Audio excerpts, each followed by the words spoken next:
Hello everyone and welcome to the Kickabout. Welcome to the this is like the psychiatrist's corner at this point, isn't it? Look how fucking grey and long my beard is getting now. This is what West Ham's doing to me. Die. Talk to me, Dan. What is happening? Why can't we have some nice things in our life when it comes to football? Oh, I don't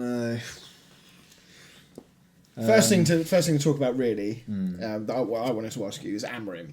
Yeah. Because everyone knows that Manchester United is kind of like the mainstream media's wet dream. They love to kind of just sort of spin narratives to kind of dog in on Amorim as much as possible, and United in general. But is there a case of saying that Amorim is kind of adding fuel to the fire with some of the things that he says? Because once again, after this game, he's coming out and sort of being quite defeatist. Does that worry you? Does that annoy you? Yeah, it does annoy me. I really want to back him, and I'm going to keep backing him for now, but he does make it hard. I mean, do you...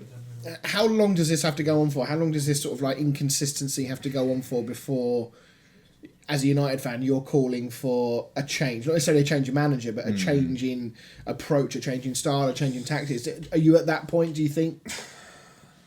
I mean, part of me... He's not going to change the system. He's No. said that millions of times. So I find it pointless when fans are constantly like, oh, change the system. It's not going to happen, so it's pointless keep asking for it. The problem is we don't really have the players to play the system, which the board knew when they brought him in. So I think the whole thing has been one massive fuck up. So are you saying then that more players are needed? Yeah, I think so. Because we're like at right wing back, Dallo, I was going to say he's not a good right wing back, he's not a good right back, to be honest, he's shit. He's not a good player He's in general. shit in general. I really like Ahmad, but he's not a right wing back. I think he's wasted there. Yeah. I think he should be a higher up. And then centre midfield, which is obviously quite important. Bruno again didn't track Foden. He's not defensively minded. Yeah. He's a number 10 being forced to play in a position that, and this is our problem, but the problem is that the board, well, let's go with Ineos, they made this big statement. Their big thing was sack Ten Hag, bring in Ruben, this up and coming manager. But if they sack him now after 8 months, whatever it's been, they're going to look fucking stupid. Like their first big decision. When did he come in? Has he even had a? Has he had a I don't year think yet? No, I don't think it's been a year. No, I think it was around November. He was before Potter, wasn't he? So yeah, we're probably 2 or 3 months short of a year, give or take. So I really can't see them sacking him and almost admitting, yeah, we massively fucked up. Do you know what it feels? It genuinely feels like Amorim's been there a lot longer. Yeah, it does. I don't know. Is that just because of like the state of things? Yeah, I think. Yeah, I mean, I'm laughing now, but my time's coming.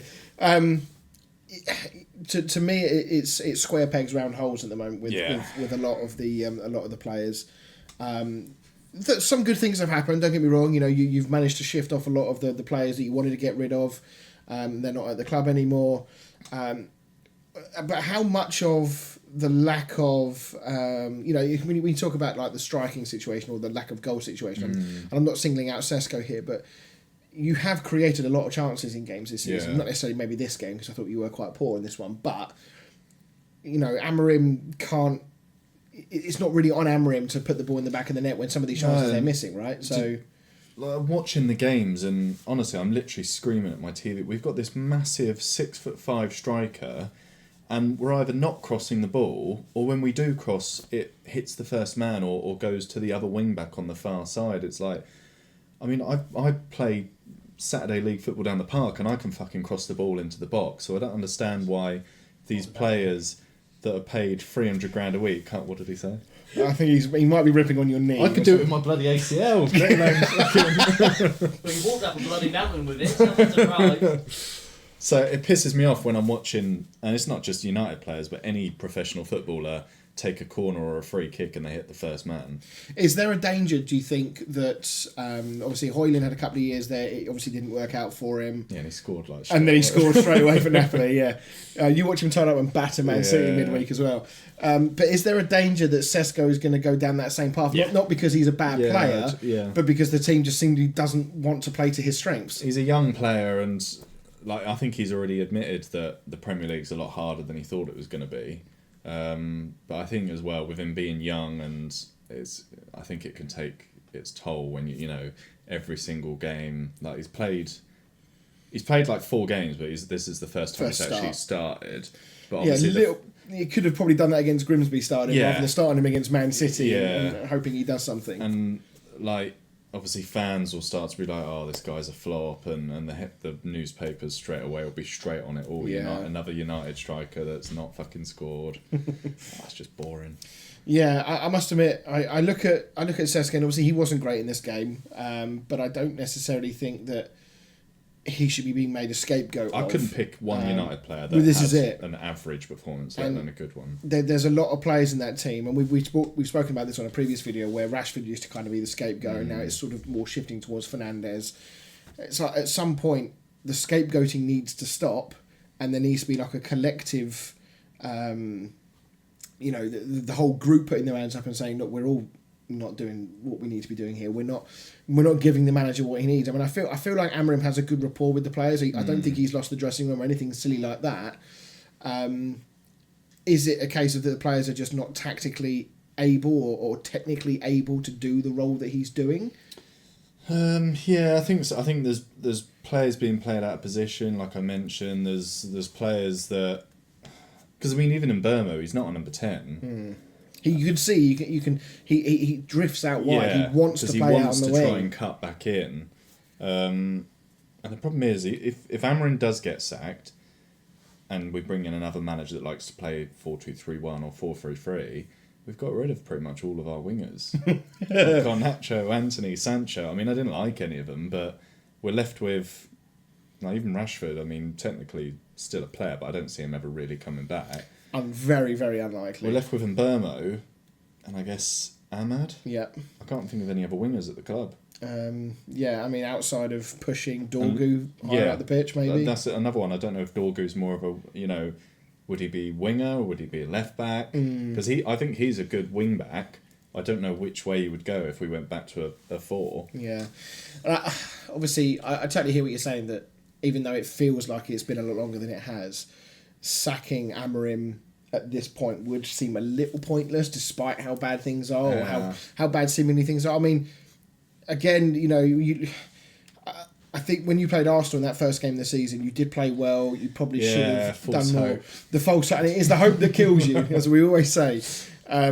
Fulham obviously weren't great, but you got a result. Lost to Grimsby. I think the Grimsby one was probably the hardest hitting because of the nature of the defeat and the fact that you went 2 down and obviously did half recover, but by that point the damage kind of narratively, I guess, must is remember already done. They did field a ineligible player as well. We should remember that, yes, which has obviously made a huge difference. But obviously, like it was raining that night as well. But I do think that there needs to be a little bit of how do I put this? Not acceptance of where Man United are, because that would just kind of be accepting that Man United are just never going to get back to where they are. But I think there has to be a level of understanding that this is not going to be a quick fix. It was never going to be a quick fix, regardless of whether it was Amorim or somebody else. This was always going to take time. It needed a big clear out of players, which again was never going to happen in 1 or 2 transfer windows. That was going to take 3 or 4. Got to get more players in, and I feel like Amorim is in a position now where he needs another transfer window, which is ridiculous to say, because you say he needs a player. He needs, I think, a right wing back, an actual out and out right wing back. Could Mazwari, is that his name? Yeah, Mazwari. Can he not do that? He played against City at right wing back. Oh, he did, didn't he? Yeah. So no. Okay. Tick him off, or cross him off rather. I feel like another wing back. I think defensively, one of the biggest issues you've got, I mean, we said this before, is the goalkeeper. We haven't obviously seen Lamens. I mean, Donnarumma made like 2 or 3 worldy saves in his first game. Yeah, it goes to show the difference having a good goalkeeper makes. Are you? And then Bienda's like, or trying to kick it to him as well. Yeah, I mean the difference in quality between the two goalkeepers was stark. It really was. Are you annoyed or disappointed that you didn't go after Donnarumma? Do you think that was the right call? Or Martinez. Or Martinez, yeah. I mean, Donnarumma would have been the smart choice because he's only like 25. Yeah, I would have loved to have got Donnarumma. I think that would have made a massive... Because I think it boosts the confidence of your defence as well. Yeah, 100%. I think if you've got Donnarumma behind you, you know that if you make a mistake, he's probably got your back. Whereas if you've got Bienda behind you, you know that you're now 2-0 down. What, before you come out the tunnel? I think, 100%. It's corners, it's set pieces, it's shot stopping, it's passing the ball back to him. You know, trusting that if you're going to pass the ball back to him, that he's not going to fuck it up. And that sort of momentary, what's the word I'm looking for? Like hesitation, I guess, can cost you goals in this league. And you know, Binder was very lucky. He took a really heavy touch, didn't he? And nearly gave away a goal. And I do think that this whole goalkeeping situation, like, it was kind of tailored for a goalkeeper like a Martinez, like a Donnarumma to come in, who can just be a massively experienced head and just go, right, okay, that's the goalkeeper position sorted. Now we're going to worry about something else. Yeah. But if Lamens comes in, how old is he? Like 21? 23. 23, okay, so he's very young. If he comes in and it doesn't work out for him, like immediately he's dead out the gates. Yeah. And I think that that's going to hurt him in the same way that we've seen with players like Højlund and Sesko. These young players coming into a very kind of hostile environment, not necessarily within the club, but certainly from the outside the club looking in. I think there's a real danger that this Lamens signing could go south because of the pressure that's going to be exerted on him. If he comes in, he does really well. Obviously, that's going to be a massive boost for his confidence. But in itself might actually provide pressure as well, because it's like, oh my god, he's the best goalkeeper in the world. We've signed a world beater. Yeah, that Lamens is the sort of goalkeeper you buy when you've got like an Alisson, you know, in his 30s, couple of seasons, and he's probably going to be out the door. Yeah. Lamens, you know, sort of Alisson's understudy for a couple of years. He's not someone you buy when you've got 2 goalkeepers already making mistakes. No matter who you put in goal, they're making mistakes week in, week out. And then you buy Lamens, who's only ever played like 1-2 seasons in the Belgian league. Yeah, that's a massive step. And like, I see all these stats, you know, comparing him with like Courtois and this, that, and the about, oh, he makes all these saves, this, that, and the other. It's like, yeah, in the Belgian league. Like, no offence to them, but there's a massive difference between the Premier League and the Belgian league. There is. And I feel like the pressure cooker that is United adds such a big, like, you know, if he comes into another team that's not quite as in the spotlight, different story. Yeah. But I mean, you've seen it at West Ham with Hermansen. You know, he's coming to the league, and obviously I'll talk about him later in the next video. But the pressure that's now coming on him because of his very, very poor start is exactly what might happen to Lamens if he has a similarly bad start. So where do United go from here then? What do you foresee as the? Is it short term pain for long term game, or is it more medium to long term pain? Do you think? I think it's going to be long term. I mean, I'm so bored. I mean, obviously you've got to support your team through the good times and the bad times. So I watch every game, but fuck me, it's boring. Honestly, it's I compared it to. I mean, you guys got kids, but when I babysit for my nephews and I've got to sit there watching some shitty kids' TV show, and like, I don't want to watch it, but I've got to put myself through it. Yeah, you're preaching to the converted on that one, mate. I've literally had to ban YouTube in this house because the shit that my kids watch. But yeah, it's funny. Like, I used to love watching United games. Now I just sit there and think, at least it's only 90 minutes. But this is like the worrying thing, and this is something that I'm very much with you on, is that you get to a point where things are so bad and you don't really see any light at the end of the tunnel because there's so many things going wrong at the club, whether it's at board level, whether it's the media piling in, whether it's the manager, the players, whatever. Is it you become you feel apathy for it. You don't really care. You don't get angry anymore. No. And the moment that you stop getting angry about your team being shit, there's a massive problem there. That's the thing. Like, for years after Fergie left, obviously there was a lot of anger. There were lots of protests about the Glazers because United were not on top, not challenging for titles. Now it almost feels like everybody's just gone, this is us, we're just shit. You know what I mean? This has become an acceptance of where you are in the food chain. I think everybody's just fed up with it now. Nothing changes. Like, no matter who we bring in, it's the same performances under every single manager. You get like the little manager bounce, and then the players just seem to give up like the following year. Do you see a scenario where Amorim might walk away? To be fair, I think it's more likely that he quits than he gets fired. Yeah, I'd agree I think with that. more from pride that. Because it's fine, I do feel bad for him because I do really like him, and you can see it on his face, like, and he says it himself. He's like, I'm hurting more than the fans, and I think he probably does go home like probably pulling his hair out, because I posted a thing about the stats like last week that we're actually one of the best performing teams in the league. And we've scored like 6 goals from 195 shots. Yeah, that is a mental statistic. So, at what point does it stop at the manager and you sort of say it really is the players? Yeah, no, I'm with you. I don't see a scenario where he's sacked. I think the board are.